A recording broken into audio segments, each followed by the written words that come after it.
Hello, everybody. This is Eman Khurram, and I hope you all are doing great and enjoying the videos. हम कर रहे हैं exercise 1C and this is question number 11। इस question में वो कह रहे हैं the highest common factor of to numbers is 175। कोई से दो नंबर हैं, हमें वो दो नंबर नहीं पता, but their highest common factor is given which is 175। The lowest common multiple of these two numbers is 12,600। तो सबसे पहले इस इंफॉर्मेशन को तो हम लिखते हैं। उन दो नंबर्स का हाईएस्ट कॉमन फैक्टर जो है वो है 175। LCM इज़ ऑल्सो गिवन, वो है 12,600। वो कह रहे हैं the both numbers are greater than their highest common factor. वो जो दो नंबर हैं जो अननोन हैं, जिनका HCF और LCM गिवन है, वो दोनों नंबर 175 से बड़े हैं, बिगर हैं। Okay, find the two numbers. हमने वो दोनों नंबर्स को फाइंड आउट करना है। तो हम एज्यूम करते हैं कि उनमें से एक नंबर X होगा, हमें नहीं पता उसका क्या नाम है, कौन सा नंबर है, और दूसरा नंबर Y होगा। हम एज्यूम कर लेते हैं कि the second number will be the Y। अब ये दो नंबर्स हैं X एंड Y, जिनकी वैल्यू हमने फाइंड आउट करनी है, लेकिन उनका LCM भी गिवन है और HCF भी गिवन है। तो लेट्स स्टार्ट वर्किंग कि अगर नंबर्स पता ना हो, LCM और HCF पता हो, तो नंबर्स को कैसे फाइंड आउट करना है। Before starting this question, I request you all to please subscribe my channel Solve with Aman and don't forget to share this channel info with your friends as well. तो अब हम question solve करना शुरू करते हैं। सबसे पहले जो LCM और HCF है, हम उनको प्राइम फैक्टराइज कर लेते हैं। तो HCF की प्राइम फैक्टराइजेशन करते हैं, which is number 175। Let's start dividing this number by 5। 5 3s are 15, 5 5s are 25, and 5 7s are 35, and 7 1s are 7। तो ये 175 की प्राइम फैक्टराइजेशन हो गई। After that we will do the prime factorisation of HCM number. I will start prime factorizing this number with number 2। तो देखते हैं, 2 6 are 12, 2 3s are 6, and double zero will come down as it is. Again this number will be divisible by 2, 2 3s are 6, 2 1s are 2, 2 5s are 10, and 0. Again this number will be divisible by 2. So 2 1s are 2, and 2 5s are 10, 2 7s are 14, and 2 5s are 10. And now this number will not be divisible by 2, but yes, it is divisible by 3 now. 3 5s are 15, and 3 2s are 6, 3 5s are 15. Again this number will be divisible by 3, 3 1s are 3, and 3 7s are 21, 3 5s are 15। This number exactly ये वाला number आ गया 175। तो इससे आगे इसकी वही prime factorisation होगी जो यहाँ हम देख रहे हैं कि 175 की होगी। So this number will be 5 and answer will be 35। Again I will divide this number by 5 and answer will be 7, and 7 1s are 7। तो अब हमने प्राइम फैक्टराइजेशन कर ली। HCF की भी ये हाईएस्ट कॉमन फैक्टर है, और ये LCM की भी प्राइम फैक्टराइजेशन कर ली। अब हम इसे लिखेंगे।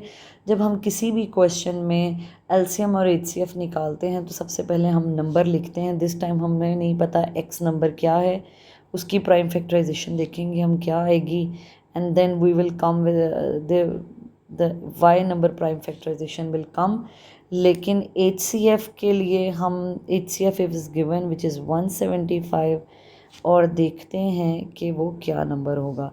HCF की प्राइम फैक्टराइजेशन का आंसर आएगा 5 स्क्वायर एंड 7। तो इसे HCF के सामने लिखते हैं, 5 स्क्वायर इंटू 7।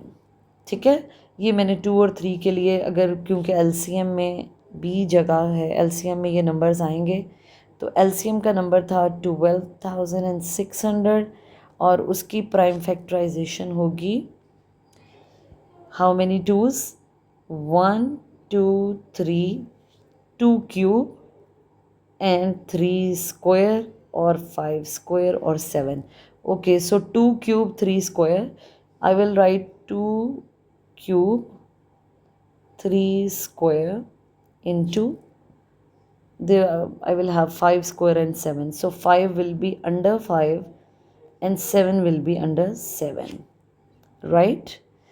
अब हमारे पास इधर ऊपर HCF में 3 के लिए कुछ नहीं है, so I'm just putting the dash. Similarly, I'm just putting the dash over here. अब हम इस क्वेश्चन को सॉल्व करते हैं. हमें पता है कि हाईएस्ट कॉमन फैक्टर ऐसा नंबर होता है जो एक्स और वाई दोनों के लिए कॉमन होता है. तो अगर हम देखें तो 7 ऐसा नंबर है जो इसमें एलसीएम में भी है और एचसीएफ में भी है. तो जो कॉमन नंबर्स होंगे उनको हम, इसका मतलब वो वाई का पार्ट भी होंगे और एक्स वाले नंबर का पार्ट भी होंगे. सिमिलरली 5 स्क्वायर है, ये भी इसका मतलब है वाई का पार्ट भी होगा और एक्स का पार्ट भी होगा. जो कॉमन नंबर्स हैं वो इन दोनों में भी होंगे क्योंकि वो एचसीएफ का पार्ट हैं. अब हमारे पास नंबर रह जाते हैं सिर्फ 3 स्क्वायर और 2 क्यूब. तो ये नंबर भी कहीं ना कहीं एक्स और वाई से ही आए हैं. तो हम इनको इक्वली डिवाइड कर देंगे. एक नंबर हम एक्स के लिए ले जाएंगे और एक नंबर हम वाई के अंदर रख देंगे. इससे कोई फ़र्क नहीं पड़ता आप 3 स्क्वायर को एक्स में ले जाएं या 2 क्यूब को एक्स में ले जाएं. एक नंबर को हम एक्स में रख देंगे और एक नंबर को हम वाई में रख देंगे. अगर मैं 2 क्यूब को एक्स में रख दूं और 3 स्क्वायर को वाई में रख दूं, that will be perfectly fine. अगर हम चाहें तो 3 स्क्वायर को एक्स में रख सकते हैं और 2 क्यूब को वाई में भी रख सकते हैं, क्योंकि अगर इस तरह भी प्राइम फैक्टराइजेशन करें इन गिवन नंबर्स की तो भी एलसीएम यही आएगा और एचसीएफ भी यही आएगा. तो हम इसको शुरू करते हैं. अगर मैं 2 क्यूब को इधर रख देती हूँ तो मेरी एक्स की एक्स मेरा नंबर जो है दैट विल बी, अगर मैं 2 क्यूब को इधर एक्स के साथ रख दूँ तो इसका मतलब है कि मेरा एक्स होगा 2 क्यूब इंटू 5 स्क्वायर इंटू 7. तो इसका मतलब ये 2 क्यूब इसका पार्ट बन गया, इसके अलावा इसमें और कुछ नहीं था. ये 3 स्क्वायर अगर मैं एज्यूम करती हूँ कि ये मेरा वाई का पार्ट होगा तो 3 स्क्वायर हम इधर रख लेते हैं और इस नंबर में कुछ नहीं होगा. Again I am telling you once again, आप 3 स्क्वायर एक्स में भी रख सकते हैं और 2 क्यूब वाई में भी रख सकते हैं. There will be no difference in HCF value and in LCM value. हमारा एलसीएम और एचसीएफ सेम रहना चाहिए. हम कोई सा भी नंबर कहीं भी रख सकते हैं. तो अगर ये वाला प्रोसीजर मैं यूज़ करती हूँ तो एक्स का नंबर बन जाएगा 2 क्यूब और 5 स्क्वायर और 7, ये मैंने लिख लिया है. और y का नंबर मेरा बन जाएगा 3 स्क्वायर इंटू 5 स्क्वायर इंटू 7. और ये इक्वल होगा 2 क्यूब हम सबको पता है इक्वल होता है 8 के. तो ये इक्वल होगा 8 इंटू 25 इंटू 7 के, और ये होगा 9 इंटू 25 इंटू 7 के. और जब मैं इन नंबर्स को मल्टीप्लाई करूँगी तो मेरा एक्स नंबर जो है वो आएगा 1400 और जो मेरा वाई नंबर है वो बनेगा 1575. जब मैं इन तीनों नंबर्स को मल्टीप्लाई करूँगी तो मेरा आंसर आएगा 1575. तो ये हमारे रिक्वायर्ड नंबर्स हैं, ये गिवन नंबर्स हैं. ये वो 2 नंबर्स हैं जब हम इनका एचसीएफ लें तो 170 आएगा. And when we will take the LCM of these 2 numbers तो हमारा आंसर 12,600 आएगा.